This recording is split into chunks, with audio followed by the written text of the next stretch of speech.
une relance de la structure qui est donc très attendue pour améliorer la production locale dans un pays qui dépense plus de 400 milliards, Wivine vous l'a dit, par an pour satisfaire les besoins de sa population, et ce, malgré le lancement de plusieurs projets agricoles par le pouvoir déchu, par exemple graines, ZAP, entre autres. Encore aujourd'hui, de nombreuses familles n'ont pas accès à la nourriture en suffisante quantité et qualité, alors que le pays dispose des moyens et des ressources pour garantir la sécurité alimentaire. Ondinel Tungi Chelimania l'analyse. Annoncé avec fanfare et trompette, le projet Graines aurait mobilisé plus de 76 milliards de francs CFA, y compris les imprévus. L'État gabonais, par le biais du gouvernement d'alors, avait consenti ce budget pour permettre aux Gabonaises et aux Gabonais de consommer les produits issus de leur sol, mais également réduit significativement la problématique des importations des denrées alimentaires. Plusieurs années plus tard, les productions annoncées par ce projet sont quasiment inexistantes. Dans l'assiette des Gabonais, aucun produit tiré de ce projet. Et les zones identifiées à cet effet ne sont plus que l'homme d'elle-même. Le projet Graines serait-il un canular?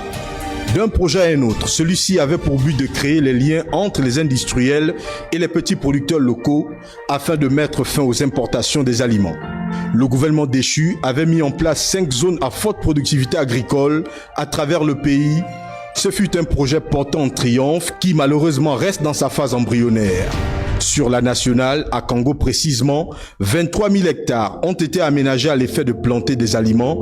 Résultat, ni le maïs, ni le soja, ni le concombre, ni la banane ne sort des terres. Ce pouvoir d'autrefois s'était fixé l'objectif de parvenir d'ici 2025 à 50% des aliments consommés au Gabon.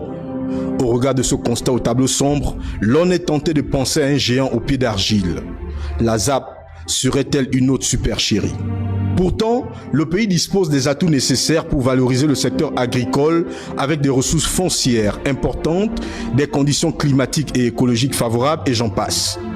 À côté de ce potentiel, il y a de partenaires tels que la FAO qui s'engage à poursuivre son assistance technique aux côtés du gouvernement de transition. L'Agence française de développement, elle aussi, maintient son effort aux côtés du pouvoir de Libreville pour dynamiser le secteur agricole de notre pays.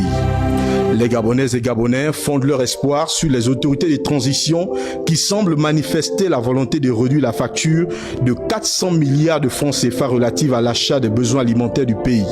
La visite récente du président de transition en Côte d'Ivoire serait la bienvenue pour notre